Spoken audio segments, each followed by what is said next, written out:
달콤한 말씀 행복한 하루 3월 21일 금요일 본문은 여호수아 20장 1절에서 6절까지의 말씀입니다. 여호와께서 여호수아에게 말씀하여 이르시되 이스라엘 자손에게 말하여 이르기를 내가 모세를 통하여 너희에게 말한 도피성들을 너희를 위해 정하여 부지 중에 실수로 사람을 죽인 자를 그리로 도망하게 하라. 이는 너희를 위해 피의 보복자를 피할 곳이니라.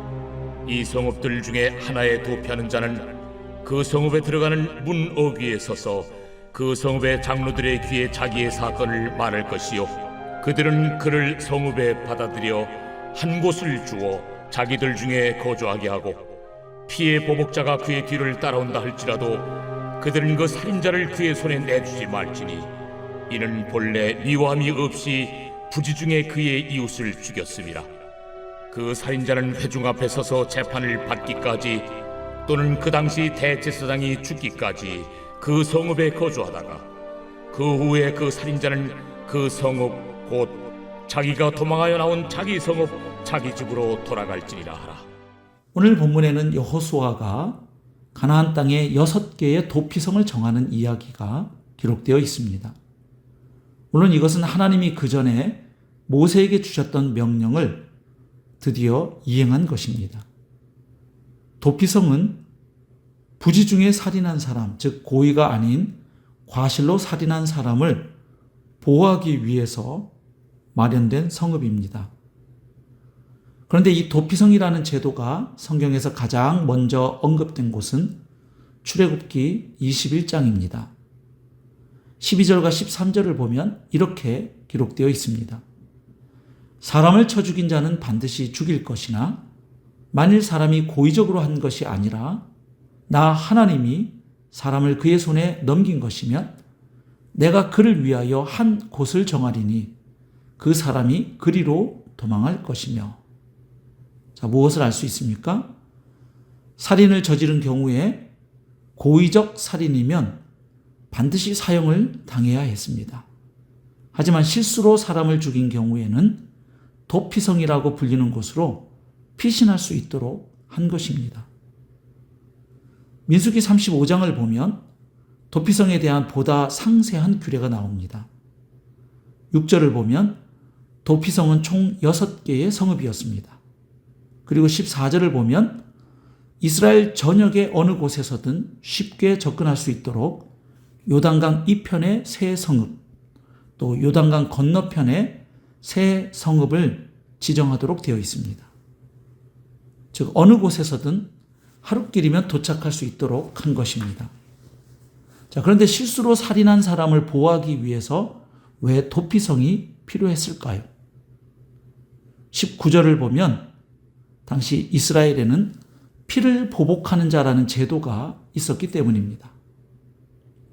즉 살해를 당한 친족의 경우 살인자를 만났을 때 직접 복수할 수 있었습니다. 하지만 11절과 12절에 보면 고의로 살인하지 않은 사람의 경우 바로 이 도피성 제도는 이 피해 보수자로부터 피하여 죽지 않고 살아갈 수 있도록 하는 법적 안전장치였던 것입니다. 자, 그런데 이 도피성 제도에 우리의 관심을 끄는 특별한 법이 하나 있습니다. 그 내용이 민수기 35장의 도피성 규례 제일 마지막 부분에 나옵니다. 25절에 보면 피를 보복하는 자의 손에서 살인자를 건져내어 그가 피하였던 도피성으로 돌려보낼 것이요 그는 거룩한 기름 부음을 받은 대제사장이 죽기까지 거기 거주할 것이니라. 이렇게 기록되어 있습니다. 또한 27절과 28절을 보면 피를 보복하는 자가 도피성 지경 밖에서 그 살인자를 만나 죽일지라도 피 흘린 죄가 없나니 이는 살인자가 대제사장이 죽기까지 그 도피성에 머물러야 할 것임이니라. 대제사장이 죽은 후에는 그 살인자가 자기 소유의 땅으로 돌아갈 수 있느니라. 이렇게 기록되어 있습니다. 이 말씀들은 도피성 제도가 살인자를 살 수 있게 만들어주는 규례였는데 그는 대제사장이 죽기까지 도피성에 머물 수가 있었습니다. 그런데 여기에는 두 가지 원리가 들어있지요. 첫째로 살인자임에도 불구하고 그를 피해 보수자로부터 보호해 주는 것은 바로 도피성이라는 지경입니다. 즉 도피성 안에 들어가 있을 때 그는 피해 보복으로부터 안전할 수 있었던 것이지요. 둘째, 이렇게 도피성으로 인해 보호받던 이 살인자는 그 시대의 대제사장이 죽게 될 경우 완전히 죄로부터 해방이 됩니다. 즉 그는 이제 도피성으로부터 나와서 다시 집으로 돌아갈 수 있었던 것이지요. 결국 이스라엘의 도피성 제도는 피 흘린 죄를 지은 사람, 살인죄를 지은 사람이 도피성 때문에 살 수 있었다는 것을 보여주는 제도였습니다. 더 나아가 대제사장이 죽게 되면 죄로부터 해방된다는 것을 보여줍니다. 그러므로 이스라엘의 도피성 제도는 자연스럽게 우리에게 희년을 떠올리게 합니다.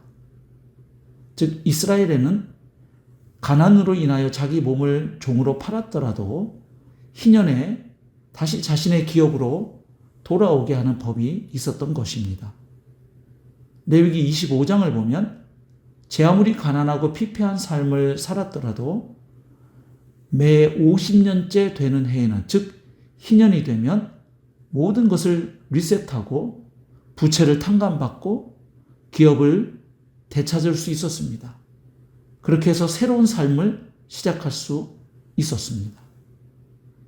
그런데 이 실제적인 생활의 문제, 곧 부채로 인하여 노예가 된 생활을 우리는 영적인 의미로 읽을 수가 있습니다. 왜냐하면 누가복음 4장 16절부터 19절까지 해서 예수님이 자신을 가리켜 희년을 성취하신 분으로 선포하셨기 때문입니다. 자, 그러면 지금까지 말씀드린 내용을 간단히 정리해 볼까요? 첫째로 희년이 되면 종이었더라도 그는 다시 자신의 집으로 돌아갈 수가 있었습니다. 둘째로 이와 유사하게 대제사장이 죽으면 살인자의 몸으로 도피성에 있었더라도 그는 다시 자신의 집으로 돌아갈 수 있었습니다.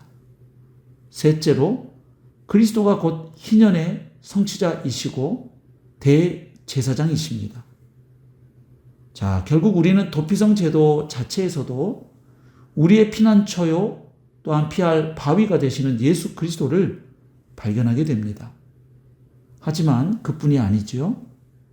그 도피성 제도 안에서 한정적인 자유를 누리던 이들이 대제사장의 죽음과 함께 완전한 노임을 얻게 되었다는 사실을 기억할 필요가 있습니다. 우리 주님은 자신이 희년의 성취자이심을 선언하셨고 십자가에 달려 죽으셨습니다.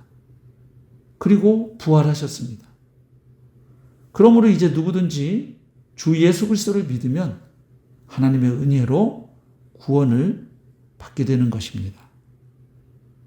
오늘 하루도 그 복음을 묵상하며 그 복음 안에서 살아가는 하루, 또한 그 복음을 살아내는 복된 하루가 될 수 있기를 축복합니다. 오늘의 적용 질문입니다. 나는 나의 연약함과 허물을 발견할 때 누구를 의지하고 있습니까? 참된 피난처여 피할 바위가 되시는 그리스도를 의지하고 있습니까? 아니면 나의 의와 공로를 의지하려 하고 있습니까? 오늘의 기도입니다. 참된 도피성과 영원한 대제사장이 되시는 주님, 주님의 십자가 대속의 은혜와 부활의 능력으로 말미암아 구원받고 주님 안에 거하게 됨을 감사합니다. 오늘도 나 자신의 어떠함과 공로가 아닌 오직 주님의 은혜와 공로에 힘입어 살겠습니다. 오직 주님 안에서 나의 정체성과 사명을 발견하고 최선을 다해 사는 오늘 하루가 되게 하여 주옵소서. 예수님의 이름으로 기도하옵나이다. 아멘.